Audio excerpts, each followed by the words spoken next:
Você tem ou já teve prisão de ventre? Você sabia que a constipação intestinal ou prisão de ventre pode provocar até algumas doenças graves, como câncer de intestino? Você sabia que a pessoa que tem prisão de ventre pode envelhecer muito mais rápido do que as outras pessoas que não têm prisão de ventre? Constipação intestinal ou prisão de ventre é quando a pessoa vai menos do que 3 vezes por semana evacuar. E isso esteja acontecendo por aproximadamente uns 3 meses. Aí tem o diagnóstico de prisão de ventre ou constipação intestinal. Existem pessoas que vão evacuar até 3 vezes por dia. Tem outras que evacuam todo dia. E tem outras que vão evacuar umas 3 vezes por semana. Isso tudo é considerado normal. Agora, existe um outro probleminha que chama alteração no ritmo intestinal, que não chega a ser considerado uma prisão de ventre ou constipação intestinal. Então, alteração no ritmo intestinal é, por exemplo, aquela pessoa que ia 3 vezes por dia evacuar e de uma hora para outra passa aí um dia sim, um dia não, ou um dia sim, 2 não, quer dizer, mudou o ritmo que era um padrão. Isso também tem alguma coisa errada acontecendo. Não chega a ser a constipação intestinal, mas existe alguma alteração acontecendo. Então, tudo isso tem que ser investigado e tratado porque alguma coisa errada está acontecendo. Então, as causas de alteração no ritmo intestinal ou constipação intestinal são principalmente diminuição da ingestão de fibras na alimentação.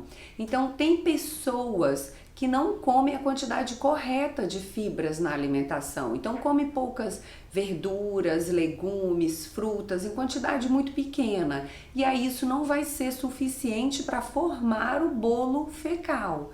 E aí as fezes não conseguem passar corretamente pelo intestino e aí chega lá no final, na hora de ser eliminadas, não tem volume suficiente, não conseguem evacuar. E aí vem a constipação intestinal.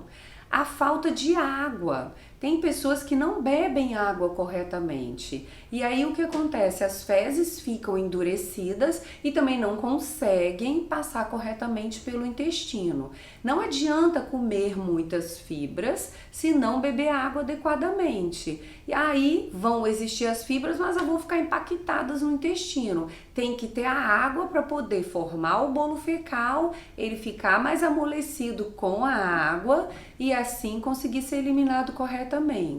Outra causa de constipação intestinal são os probióticos, que são as bactérias do bem. Quando eles estão em pouca quantidade no intestino, não há uma absorção intestinal correta, não há uma digestão correta e aí pode vir a constipação intestinal.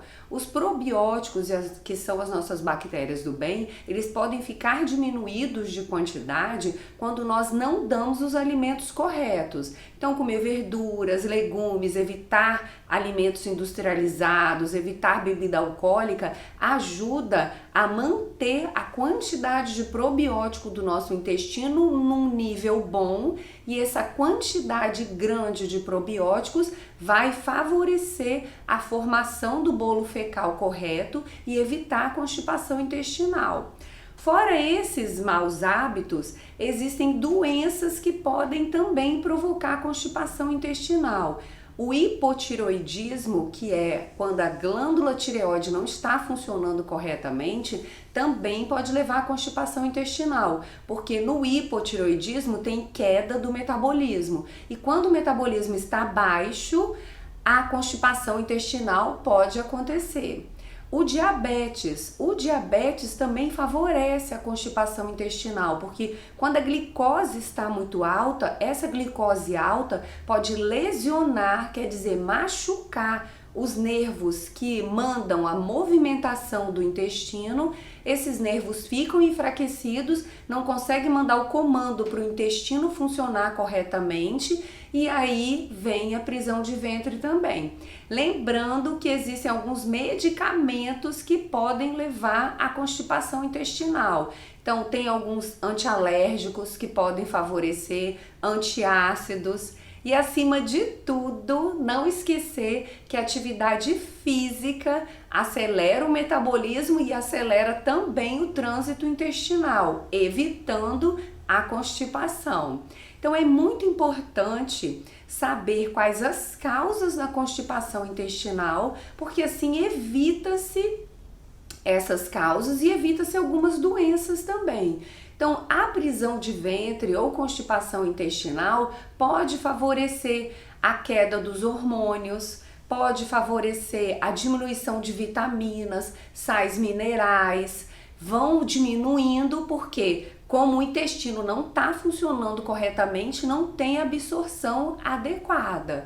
E além disso tudo, essas fezes impactadas e endurecidas no intestino podem provocando pequenas lesões na parede do intestino. E através dessas pequenas lesões podem passar bactérias que são próprias do intestino, podem passar por essas pequenas lesões e acabar infectando outras partes do corpo. Pode aparecer infecção respiratória, infecção urinária por conta de constipação intestinal.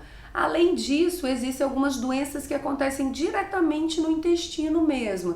Tem diverticulite, que é uma inflamação da parede do intestino. Existem hemorroidas, que podem aparecer por causa de prisão de ventre, ter que fazer muita força para eliminar. E essas fezes impactadas, presas ali cronicamente durante vários anos, a prisão de ventre acontecendo, pode até favorecer o aparecimento de câncer no intestino. Então é muito importante tratar e evitar o trânsito intestinal lento e a constipação intestinal. Então, lembrar de praticar atividade física para acelerar o metabolismo, comer frutas, verduras, legumes, beber pelo menos 2 litros de água por dia e de preferência longe do almoço e longe do jantar para não atrapalhar na digestão. Cuidar da saúde, prevenir as doenças, o hipotiroidismo, o diabetes. Então, tudo isso vai favorecer a evitar que apareça a constipação intestinal. E não esquecer de prestar atenção nos sinais que o seu próprio corpo manda para você. O que que faz seu intestino ficar mais preso? O que que ajuda a soltar ele mais? Favorece o trânsito intestinal. Você tá com esse corpo todo dia, presta atenção no que ele fala para você. E todas essas dicas que eu disse anteriormente são importantes. Tenta implementar no seu dia a dia. Vê qual mudança, qual mini hábito que você vai mudar que vai te ajudar a melhorar o seu trânsito intestinal. Tem que cuidar do intestino, lembrando que ele é produtor de vários hormônios, ele controla a nossa saúde, controla até o nosso estresse emocional.